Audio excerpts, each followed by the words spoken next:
You are now listening to the Bullseye Podcast, brought to you by AFI Advisors. Sit back, get comfy, and keep all arms and legs inside the vehicle when in motion. And now, here is Josh, Peter, and Brian. Good morning, everyone. Welcome to the Bullseye Podcast, brought to you by AFI Advisors. I am Josh Shores, Director of Marketing and Development here at AFI. This morning, I've got Brian Brummett back in the hot seat. Hey, guys. We've rescued Brian from his endless amounts of tax work. Thank you for taking a break, Brian. It's been fun. Yeah, it's been a good season. We have a really important and special guest with us this morning. We're happy to have Steven Pedersen here with Big Brothers and Big Sisters of East Tennessee. Steven, thank you for coming. Yeah, hey, thanks so much for having me. It's a pleasure to be here. We connected a few months ago, and then we've been kind of playing the phone email tag to get this lined up. So happy to have you here. Really excited to share a little bit about what you guys have going on. I'm familiar with Big Brothers, Big Sisters, so I think we have a lot of folks who would like to know more. But before we really dive into that, why don't you tell me a little bit about you? Yeah, okay, great. I am Steven Pedersen. I was born in New City, New York, so I don't really consider myself much of a native, but my mom is actually from Kingsport. So when I was going into the 7th grade, we moved down here. So I went to Sevier Middle and Dobbins-Bennett. And then after high school, I actually took a gap year in Costa Rica for 3 years, lived with the host family. I was working with the church at the time. And so you took a gap year for 3 years. That's how it goes. You take a gap year and it turns into 3 years. And that's awesome. And you probably learned more doing that than... Yeah. A lot of life experience. What was the coolest thing about Costa Rica? I think living with the host family was probably one of the best things I ever decided to do. You know, having my host mom, my host brother, like I still talk to him. You know, we'll play like video games sometimes still. It's really funny living in Costa Rica. They play soccer like all the time. You know, like there are 10-year-olds who can get the ball around you like it's nothing. And I decided to teach my host brother how to play basketball. It's a lot of fun in Costa Rica. To be considered a town legally, you have to have a school, a Catholic church, and a park in the middle of your town. That's awesome. The park in the middle of our town, for some reason, in the country that loves soccer, they had a basketball court. A basketball court that the rims were like 6 inches lower than they should be. So I really enjoyed that. Yeah, how tall are you, by the way? I'm 6'6". Yeah, I'm as tall as Michael Jordan. Yeah. Well, that's an awesome way to say that. Yeah. You're was it Superman's only 6'4", so you're looking down on him. Yeah. I would like to say for the record, though, I had to go to the doctor this morning. I'm historically 5'10". Okay. I always put 6 feet on all of my documents because I have issues. That's great. But I'd like to say for the record, I went to the doctor this morning to do blood work, all of this, and they measured me at 5'11". Oh, look at you. Congratulations. No shoes. Wow. All of my family on my mom's side are like 6 foot something.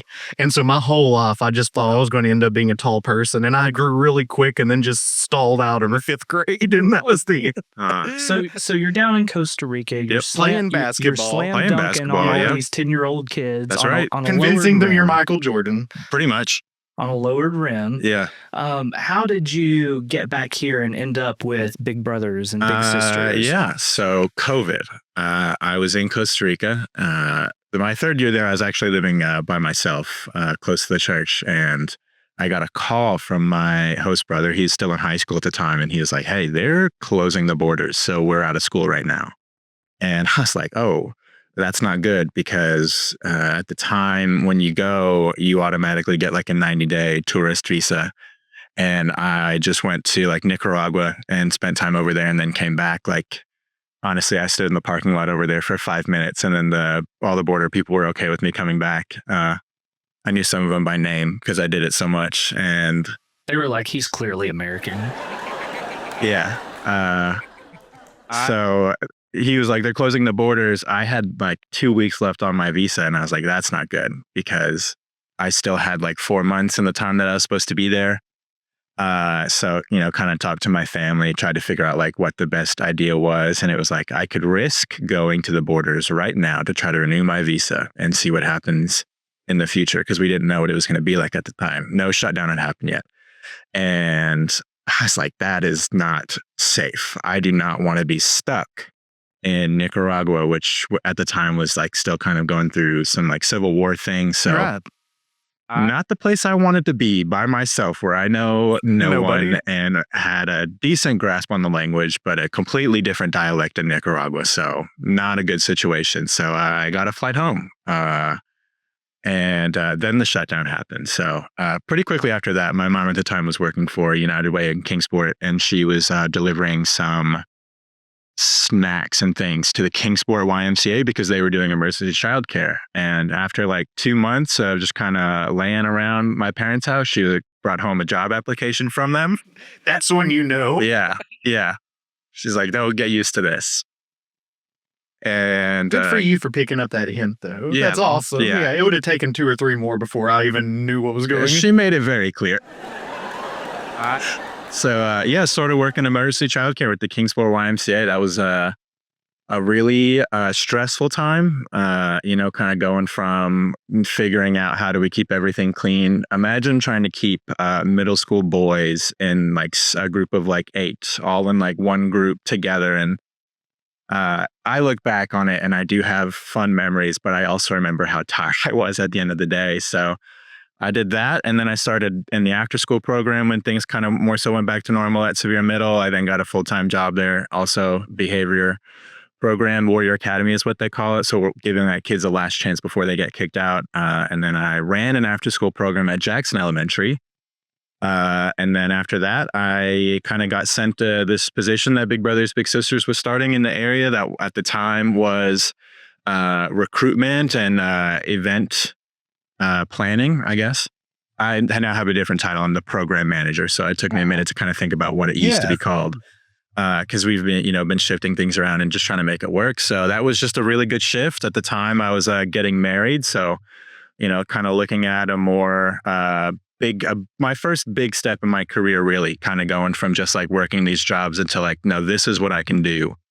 And I feel very blessed to be able to be working in my community, where I was a kid here, and to be making sure that we are creating a better future for our kids in the community. You took a very uncertain time in your life and turned that around to help other people in uncertain times, and that's really cool. It is neat. Shout out to Mom, by the way, for the job application. Yeah. There it is. She's always come through. Bum off the couch, am I right? Yeah. When it comes to Big Brothers and Big Sisters, can you give us just a brief overview of what the kind of the goal and the mission is there, and also talk a little bit about how the mentorship works? Yeah, of course. So Big Brothers Big Sisters, our mission statement is that we are defending potential in kids and youth in our community, and we have always done that by doing the one-to-one mentor volunteer to child youth relationship. Statistically, that is the most beneficial for kids, having that time. And what I really like to tell people, coming from my background of working in childcare, is that all the kids want to do this, right? Every kid, we do interviews with our volunteers, we do interviews with the kids and the parents, but they all have to say to the interviewer that they want to sign up. They want to come up with what they want to do. They want to have the big brother, big sister in their lives. And so that's really kind of the secret to the whole thing, is that we have the buy-in from the kids. This is something that they know that they want to do. And so to kind of start that relationship with them and support them as everyone kind of takes those next steps is what we do. So Big Brothers Big Sisters of East Tennessee is our branch. We serve everywhere from Knoxville to Bristol, Virginia, actually. Okay. So a large portion here. Chunk. Yeah, it is. Our headquarters is in Knoxville, but I'm here in Kingsport. We have an office at V.O. Dobbins. Can we talk a little bit more just briefly on the importance of the one-on-one? Because I've seen school sizes get bigger and, less teachers per students. And I would assume that that's having the exact opposite effect of what you all are trying to go for. Yeah, schools are dealing with a lot of different needs and just try to make do with the resources that they have. So it's really unfortunate that they are kind of just growing and growing in size. And yeah, that just means that the importance of having that one person who's there to spend time with you, to laugh with you, to cry with you, just to crack jokes with you, just to experience is so important. With you. You know, I say 75% of mentorship is just being there, just showing up each time. And that's the case with every kid, though. If it's your kid or anybody, just having somebody support. We were actually talking about. I know you were on the phone earlier, but we were out in the lobby here, and you know, I was talking to the extent of not all kids these days have good like leadership and accountability in their life. Right. Or someone to share good things with. Right. Yeah. Historically, when we were growing up, you know, that was the parents, grandparents. But I think even now, there's a little bit of a drop in some of that. You know, parents are a little more disengaged. Kids are, you know, they have a phone. They're exposed to everything that's going on in the world, and you can stop it to a certain extent. So and it's even kids with good parents sometimes need someone outside of that family unit to talk to. Yeah. I always say Big Brothers Big Sisters is an agency for every kid. Anyone benefits from this. Every kid would benefit from one-on-one time with somebody. I think about when I moved to Tennessee, I would have loved to sign up for Big Brothers Big Sisters, to have someone who knows the area to kind of like take me out and show me and help you feel comfortable. Yeah, this is a program that benefits everyone. I just think for a lot of different reasons, the world has just changed, and time is the most valuable thing that we have. And like even two-parent households, they're both working. Yeah. And so the opportunity to really have those one-on-one experiences and connections is just so limited these days in the household, in the schools, wherever else the kids might go. You know, even when we were doing after school and summer camp and stuff, it was not one-on-one. It was like 1-on-12. So and you can now, and you're lucky if you got 1-on-12. Yeah, you were in trouble. Yeah, you weren't going to be around much longer. So talk to me a little bit about what it looks like for an actual big brother or an actual big sister. What does that look like on their end? So usually when people hear about Big Brothers Big Sisters, BBSA, Big Brothers Big Sisters of America, knows that it actually takes about an average of a year before someone actually signs up. And so that first step is actually signing up for what we call an inquiry session. Our process in the last year or so has actually changed from what it's been. And it's always kind of making sure that we can keep this process as fluid and as accessible as possible. So you sign up for the inquiry call, and that's a small group, you know, so that you can also hear other questions that people have. But you're meeting with a Big Brothers Big Sisters staff person, and they're walking you through all the different steps of the agency. And then after that, kind of just deciding on what you want to do. Either if you kind of wanted to do more like donations, or if you want to do the site-based or community-based program, which we can talk about later as well, you then get your application. So you fill out the application. It's pretty in-depth. We want to get to know you. You do have to have like several references, because child safety is our number one priority, you know. We used to do where the application was one of the first things we did, and it was just so many people were getting them but not filling them out, you know, where they get to that next step, but they don't want to follow through kind of to these other things. We're not the nonprofit agency that you sign up and you start volunteering the next day. It does take time. And it's a big time commitment anyway. Yeah, it is. It's so you're kind of weeding out the people who aren't going to stick with it. Right. We know that it's 1% of your time a month to be a big. And so once you've done the application, you then have the interview process, which here in the Tri-Cities I do. So I get to talk. If you sign up, I get to talk to you. We get to know each other really well. But don't let that dissuade anybody. No. I'm joking. Of course. And then after that, you know, you have like the acceptance or denial. We say that volunteering is not a right, it's a privilege. Child safety is our number one priority. You do have to pass a background check. And so there are some automatic disqualifiers that we have no flexibility on, but then there are some things that we take on a case-by-case basis. So then after that, you get a phone call. Like I'm a big brother. We call them bigs. It's just easier these days. And so I, you know, after doing that, I got accepted. I got the phone call, and they kind of talked to me about who my little brother could be. You know, there was an option. The best thing about Big Brothers Big Sisters and our matchmaking process is that we don't just give you the kid who's been waiting the longest on the list. we match people very intentionally. We make sure that there is a solid foundation in that relationship. So I said I like to fish. My little brother says he likes to fish. So what did we do our first time getting together? We went fishing. So if you like to cook, if you like art, if you like to read, if you like board games, those are the kinds of things that like we're looking for to make sure that you can start. But we were looking at another match this week, and we have a medical school student who signed up, and there was a little who said that he wants to be a doctor when he grows up. And it's like, that makes sense. That's key. Yeah. That's key to all this. So that's what the volunteer experience kind of looks like. You get, presented with that little brother, then we help make that first introduction. And from that point on, it's the two of you spending time together, doing life. Does Big Brother, Big Sister help facilitate, you said the fishing thing. Did they help with that, or was it just on your own after? So we do facilitate, we call it the match meeting. That's the very first time that we have a staff person there here in the Tri-Cities. That's also me.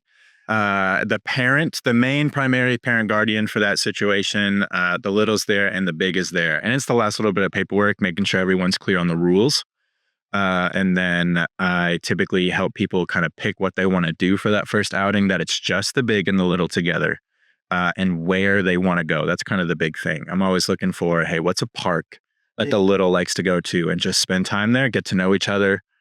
And then we do support the match. That's another big part of Big Brothers Big Sisters. We have a whole match support team. So you're not just left alone to the wolves. We make the match very intentionally, and we don't just expect you that you're going to be able to do all this XYZ, know all the answers to everything, and just, continue into perpetuity. But every month for the first year, you're going to have someone from the match support team reach out. They're checking with the volunteers, they're checking with the kids and the parents, making sure everything is copacetic, making sure all the rules are being followed. But one of the biggest things we do to make sure that that time isn't just an annoying box to check for people every month, but to make sure that, like, are there any trainings that you need? Has your little talked about bullying in school? Do you need any help in finding resources on how to talk to them about that? Making different mental health connections. I'll help parents during different holiday seasons see what resources are available to them. So we are a very all-encompassing agency. We do a lot. I do really like the idea of, so I'm a process kind of guy. So I love the idea behind doing the legwork up front with screening and getting really in the weeds about these folks, because if you're going to approach it the way you're approaching it, you got to have that information. I love the aspect that you're connecting people based on their interests. Yeah. Things of that nature, because that's just such an easy little breezeway there to make that introduction. So that's great, because I was kind of worried about what you said originally, like, hey, we want to do this. Okay, sign this paper. Here's your person. Good luck. Right. Yeah. That's so intimidating. Or once you sign up and the little's really, expecting something, right, and they just don't. Yeah. That could be more detrimental, but it sounds like that's awesome. Y'all have got it. Well, it's very intentional. It's very thought through. Very intentional. This is our 55th year here in East Tennessee, so it's not our first time around the block. Yeah. Yeah. How do you guys go about getting volunteers here on a local level? Because I want to do, besides being on the best podcasts, right? Yeah. Right. Got to run the media circuit. By the way, this is not the Joe Rogan podcast, so we're cutting at 35 minutes. We're out of here. A few moments later. I do want to take some time to get deeper on a local level, because we do have a lot of people kind of in our space that's very active with community things, and I think this would be something that they would be very much interested in. So what's the volunteer process on a local level look like? How do you find those folks? Yeah, our biggest source of recruitment has always been word of mouth from our bigs, from the people who are already volunteering. We have a very extensive network here in the Tri-Cities. As I said, this is our 55th year. So there's 55 years worth of people who have been bigs that are here. People move into the area and they have experience with Big Brothers, Big Sisters somewhere else. So that word of mouth is the biggest source that we get people from, and being able to share that personal experience of what it was like and the benefits that the mentors got out of the relationship. That's another really big thing. We try to look for different partnerships in the community. It's very relational. I get asked all the time, like back in the 80s or the 90s, there used to be like some 2 a.m. ads that would run at like the laundromat. and people remember them. And I can You hear ask that, Josh? people ask me if we still do those ads. I'm like, maybe, I don't know. I'm not at a laundromat at 2 a.m., so I don't really know. We do have a really good partnership with UT Knoxville Athletics. We do, we go really big at the basketball games. At the Thompson Bowling Arena, we have, one of the wraparound things there. We're on the Jumbotron. That makes sense because that's active people. Yeah, that's people that's wanting to be out. Hey, do you like going to basketball games? We can find a little who likes going to basketball games. And I can almost guarantee none of those people are at the laundromat afterward. Some of those players might be a little smelly after the game. What kind of impact do you think that this is having on a local community level? I'm very curious to know what the results had been. Yeah. In numbers, if you have. Numbers. Yeah, I have numbers, Brian, you don't have to nerd everything up, you okay? do. The finance guy just asked me for numbers. Like, hey, it's been 55 years. We've helped 3 children. I'm like, probably not going to help all that much. Well, we know we impact. It depends on kind of how you want to, what are the variables that you want to include in the numbers with different siblings and things. And I know it can be high level. Yeah, it doesn't have to be general. Yeah. Yeah. I know that right now in the Tri-Cities, we have 43 matches. That includes my own. That's awesome. So that's really good. A lot of these have been together for a long time, but we continue to make new matches fairly often here in the Tri-Cities, which is very exciting. I did wish I knew the total number of how many matches we've had over 55 years. That'd be a really good one to know. We have used 43 is a lot. We have used several different databases, so I think it would take a little bit of legwork to find all those numbers. I know that last year of our fiscal year, we finally made more matches than the year before at like 116 across our service area. So that was really exciting. Awesome. I feel like the biggest impact that we have that I can share is actually at our site-based program. So as I said before, we have 2 programs. The community-based program is where you're going to the park, you're going fishing, you're going hiking. Going and doing is what I say. And we have the site-based program, and that's where you're going to the school. It's a little more routine, a little more cyclical, actually a shorter time that you're together because the school day is not, that open for the kids. They don't really do study halls anymore. So yeah. We had a little who, during her interview, she didn't want to look at me. She didn't really want to talk. But this was someone that the school said that she really needs a big sister. She had just her dad at home. Mom is around, but was not like a healthy part of the picture, right? So she really needed like that healthy, female figure in her life. And her big sister was so good with her, just working through like all those growing pains in the beginning of she didn't really understand how to play board games with other people. If they were playing Jenga, she kind of wanted to hit the tower over at a certain point, was kind of bored of the game. But now they get together and they just have like really good conversations. The little, when I go to the school to check in on her, like she's excited to see me. She's ready to talk about it. She's very, very happy with her big sister. And just every time I talk to the school and the teacher is like, the day that her big sister goes to school is always a good day. She's always looking forward to it. And, we, through some of our different community events and the different partnerships that we had this year at the beginning of school, we did hygiene backpacks, trying to help give kids that it takes more than pencils and paper to make them confident in school, And so we did like different shampoos, conditioners, laundry detergents, dryer sheets. It made the parents very happy.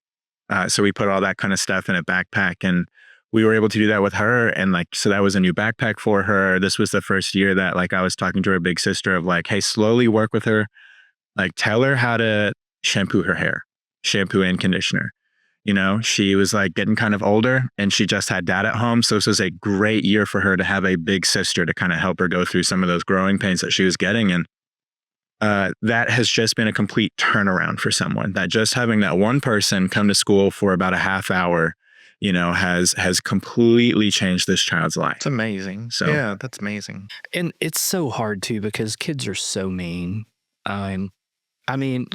Kids these days are a little more aggressive, I think, than when they were, when I was growing up. So kids who might have these issues at home instantly become a target of sorts for bullying, things of that nature. So it's nice to look at the whole picture, I guess is what I'm trying to say with what you guys were providing. We don't even see the whole picture yet. This is changed her entire life. They're still going. Indefinitely. They're still going. Even if it were to stop right now, Right. what she's learned and everything, that's with her. It's with her. Yeah. The very first match here in East Tennessee, he's actually on our board right now, Ben Talley. He brought it to, it was actually started in Bristol in the Tri-Cities, but they still talk to each other. Like when we had the flooding and everything, they were still having phone calls, making sure that each other were safe. So your big brother, even, you know, at a certain point, you can age out of the program at 23. We do the matchmaking between 6 and 15. That's when statistically that mentor relationship is the best. But you can stay with the program. We're doing match support periodically and everything until the little turns 23. Then you guys are just friends. You've been together that long. You don't need us checking in. Yeah, exactly. So that's really neat. Yeah, that is cool. Yeah. I meant to look this up and I didn't have time. Tariffs and taxes and all those things. Busy time for you all right now. All the bad T words Yeah, popping up at the same time. But what do you guys have any events coming up or events this year, community events that you're involved with? We do several events kind of on our own where we call them Stage Club. It stands for Science, Technology, Art, Games, and everything else. It's really just like our monthly get together. This Saturday, we're going hiking to Laurel Falls. So I opened that up for here in the Tri-Cities for our matches and the families. I want the kids to be able to go. If the big's not able to bring them, but the mom is, that's fantastic. Let's do it. So we do that periodically. I try to do those about once a month. It just kind of depends on, you know, what things look like in the area. We do several big events that we have done different partners for. Like we've done different holiday parties where we've had people, you know, sponsor, like get a gift and they'll like bring some decorations and sponsor like a craft and things. This year we worked with Fox's Den Board Game Cafe in Bluntville. You know, we just rented out a room with them, put things on the card, and just had a great time playing board games that night. You know, we've done tiebreakers all together. That was a lot of fun. The big one that we do is our back to school bash. We've done that for this year will be our 34th time doing it, but that's with the Eastman Technology team. And, you know, they're the ones who help get those backpacks and they do so much for us. And so we're very blessed to have that relationship with them. So those are some of the other opportunities where people can kind of get involved in if you're not able to do like the big volunteering, being a big, I mean, you can do some of these different events that we have with us. We do other social events for the bigs, trying to help them like networking connections, you know, it's the relationships, as we said, are one-to-one, you and your little. So it's not that often that two different matches are getting together, but it's like, hey, we have, you know, I talk to the bigs, so I know what they all do, what their lives are like. And it's like, hey, you guys like might live down the street from each other. And not even know. So you don't even know it. So trying to make those connections happen, different trainings and things. Yeah. So with all this stuff going on, who pays for all this? Because I would imagine he's done everything. So I would imagine with, you know, any not-for-profit, money's always an issue. And so how do you guys go about securing some of that in order to do what you're doing? And maybe how's it changed? Like you were saying during COVID, I know you weren't part of it, but it's changed significantly. Yeah. You know, we are open to individual donors and we're open to different grant funding. We're different to, you know, kind of whatever that looks like. Through COVID, trying to think about the changes, that's kind of when we started to take on more grants. Big Brothers Big Sisters of America kind of helps us secure some of those that a lot of different Big Brothers Big Sisters agency has, but then we also have more ones that are specific to us that we, you know, have procured. So we then also have donors who kind of just donate individually. You can find that on our website as well. We do like a big breakfast that's coming up at the end of this month for all of our donors. And probably in the next 4 years, we're looking at not doing as much grant funding because, you know, okay, child safety is our number one guarantee. The initial commitment when you sign up for the little and the big is that you're going to do 12 months together. We cover all the background checks and everything. There's all the support team to cover. And then we have, you know, different like events budgets. So making sure that we can do all that and not have to call quits on anything, not have to pull back from what we're doing. It seems, you know, we want to make sure that we can continue for a very long time. We want 55 more years. So we're just kind of moving with the flow of things. During COVID, went for more grants. This time it looks like we might need to move back to a different way, making those connections with the donors, doing what we can to impact as many different lives as we can to defend potential in our kids and youth in the community. So we're we do very good. This is a mission that I've never met anyone who hates this. I've never met anyone who said this is a terrible idea. So what? Children? Yeah. You want to make their lives better. You're not having twist arms too hard. Yeah. As long as we are continuing to be open and to pursue all the different avenues that are open to us, when one door closes, another one opens. So as long as we stay vigilant and make sure that we can do what we can to be the best we can be. I think that when people find out how in depth this program is, that's kind of a solid selling point for them. Yes. And I think people really appreciate that because we all want to be part of something and we all want to leave an impact. And that's exactly what you're offering. This is just a great way for people who even might not have the financial means necessarily to help. They can help with their time. Yeah, signing up is free. And their leadership and mentorship. So I think that people really appreciate that stuff, especially in this nonprofit world, because it's easy for things to go awry and get crazy. We know that. Well, we've been involved in quite a few, and we've talked to quite a few nonprofits, and it's, if you can give us money, money helps. Right. If you can't give money and you can give time, that really helps. Yeah. If you can't do that, even just talk nice about us. Right. Yeah. Share us on social media. Yeah. And, I think that even if you don't have the time or the money to help you guys, just talking good and getting the word out there could be great. Yeah. Yeah. It all helps. It all helps. Our biggest need is definitely volunteers. Okay. We have always had more kids who sign up for our program than we have volunteers. We know that for every child who signs up, we need 3 people to turn in their application. And part of that's also with the matchmaking process to find the best fit. Since we don't just give the kid who's been waiting the longest, we want to make sure that it's a solid match we're putting together. So our biggest need is always bigs. We always need people. And a lot of what we do to make the process accessible to them is to make sure that they're going to follow through, but to make sure that we're meeting them where they're at, so that there is no cost to sign up. You can do the inquiry call and see what all the different programs and everything's about and decide if it's for you. We have had people who sign up and then they have their first kid and it's like, all right, now's not the time for you. You come back later. We're going to follow up with them later. Literally just said that like 45 minutes ago. He was like, this seems so cool. But Brian's getting ready to have a kid. Yeah. He's like, I don't even know. And his first kid, by the way. Okay. So he's like, congratulations. A little bit. No, so he's like, I don't really know what I'm walking into with all this kid stuff. Well, because it'd be really interesting. Right. This is right up my alley. I would, this is, if my world was a little different at the moment, we'd be signing papers on the way out. Because we do a lot with the schools and the programs and things, and Brian leads a lot of that charge, trying to educate the youth on financial responsibility and things like that. Yeah, and it's crazy how talking to like our age and up, you talk about finance for so long, and people's eyes start to glaze over. Yeah, kids aren't like that. No. They love this stuff, and that's amazing. It's really made me feel better about the future of the world just because they really genuinely want to learn. Right. Yeah.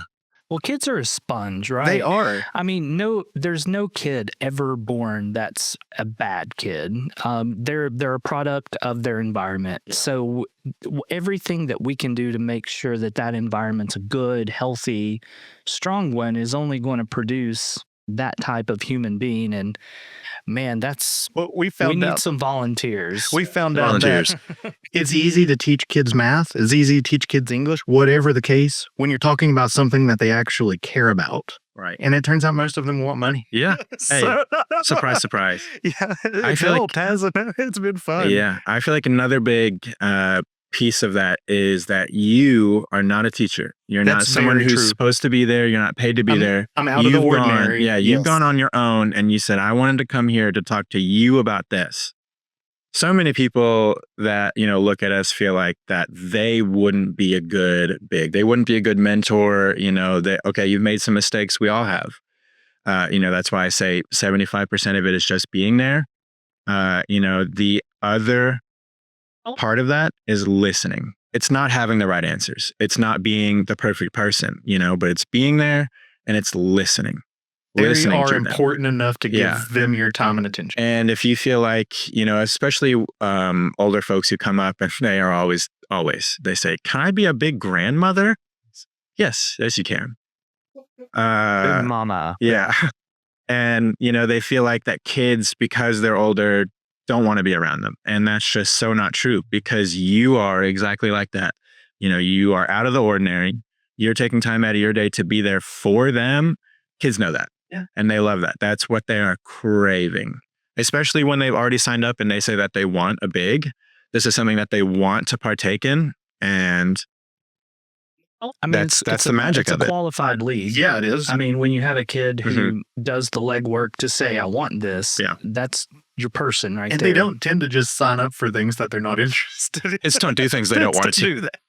Yeah. Well, we're kind of reaching the tail end here, but do you have maybe a match story that really sticks out in your head that you'd like to share to folks? I know you shared a little bit, but I didn't know if there was any others that you felt led to share.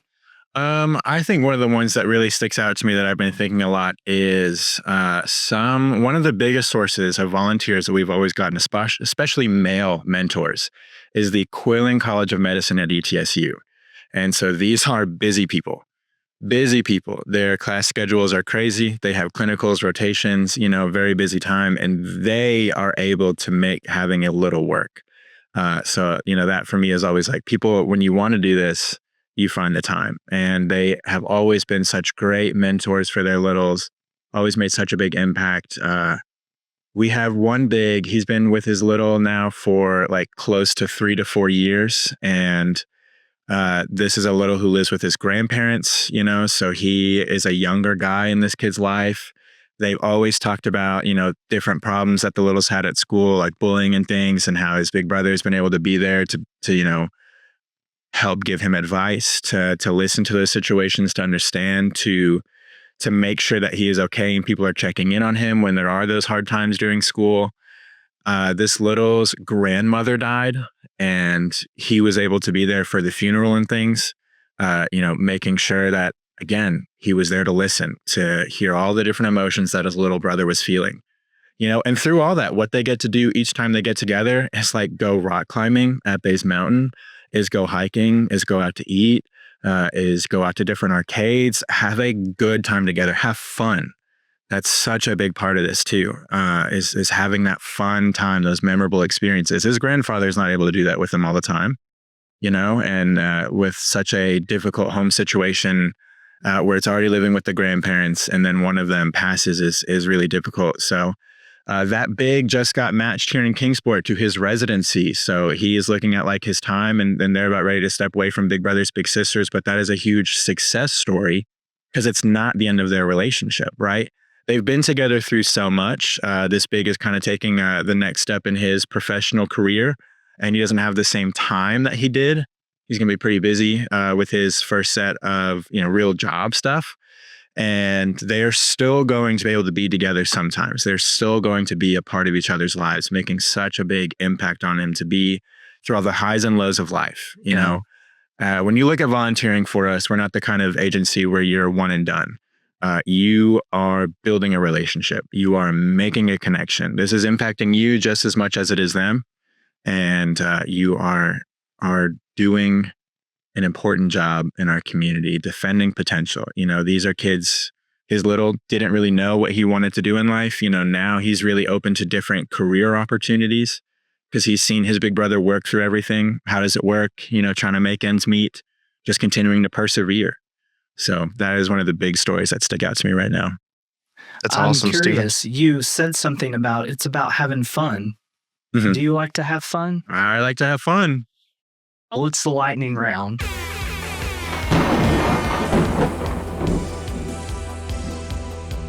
So we're going to jump headfirst into this. And yeah, it's a surprise, but it wouldn't be fun if it wasn't a surprise. And it wouldn't be a lightning round. No. And these are these are 3 very important questions, probably the most critical questions you'll get all day. Okay.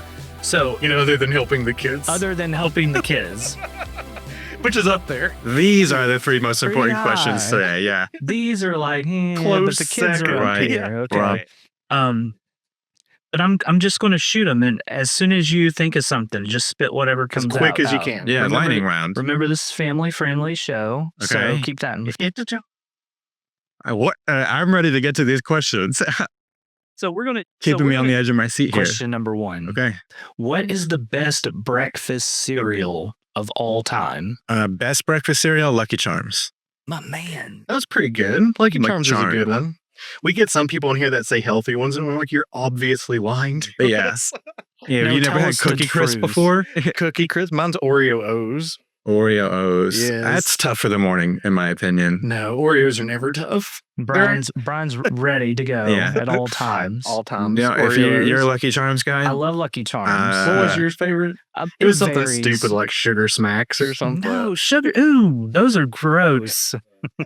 So we're going to, Lucky Charms, Captain Crunch. Captain Crunch is up there. I love Golden Grams. Cinnamon Golden Toast Grams are Crunch. amazing.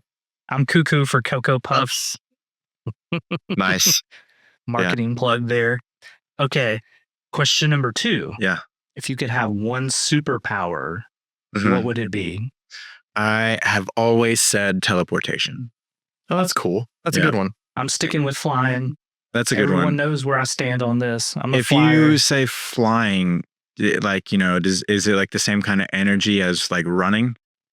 Because then you can't fly that long. You can't fly that I'm fast. He thinking- can go really long, but it's only at the speed of running. So he's flying just really slow, but he can go a long Yeah. ways. Yeah.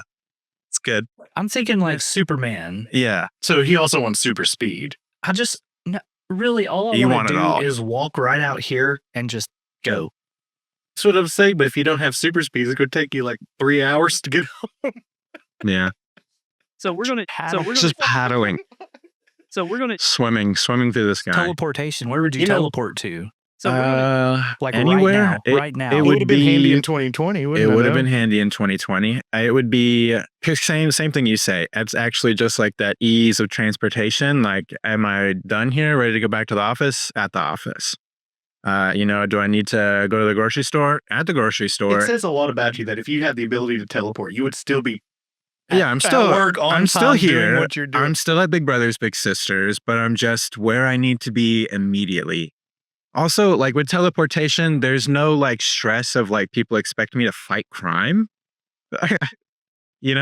No. I mean, if I see you, I can get you out of a bad situation quick.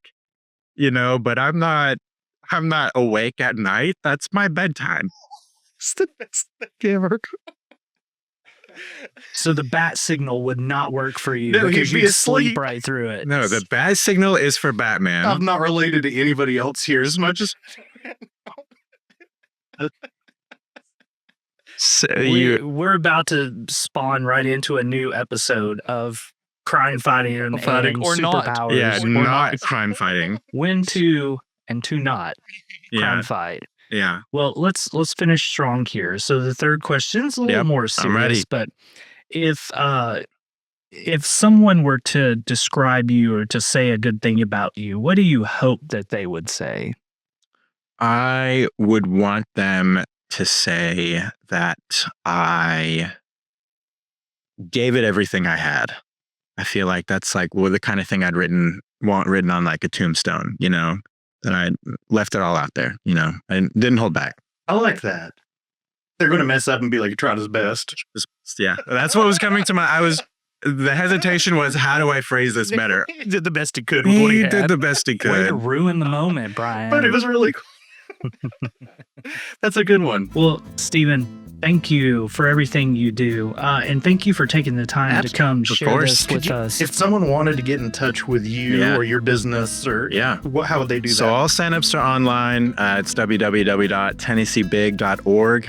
All one word, tennesseebig.org. And you can sign up on there. You can donate on there. If you want to reach me, you can do spedersen@tennesseebig.org. That's SPEDERSEN at, again, tennesseebig.org, all one word. Yeah. So we can make the connections. We'll make it work. We'll find some volunteers. We'll make an impact in the community together. Yeah. I like So- that. Steven, thank you. We're going to let you teleport out of here. Yeah, thank you. Real All right. quick, but Are you ready? Are you ready?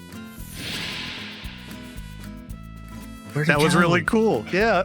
He's literally gone. It's going to make it a lot easier to get guests next time. Well, it's going to be a lot easier to do the outro now. So thank you guys for tuning in. This was great. Go check out Big Brothers and Big Sisters here in the region. Volunteer if you can. These kids need all the help they can get. Also, check us out, afiadvisors.com. Follow us on all of our social channels, and we will see you next time. We hope you enjoyed this episode of the Bullseye Podcast. Do you want to sponsor the show or maybe even be a guest? Contact us at connect@afiadvisors.com to get the conversation started. Thank you for all of the continued support.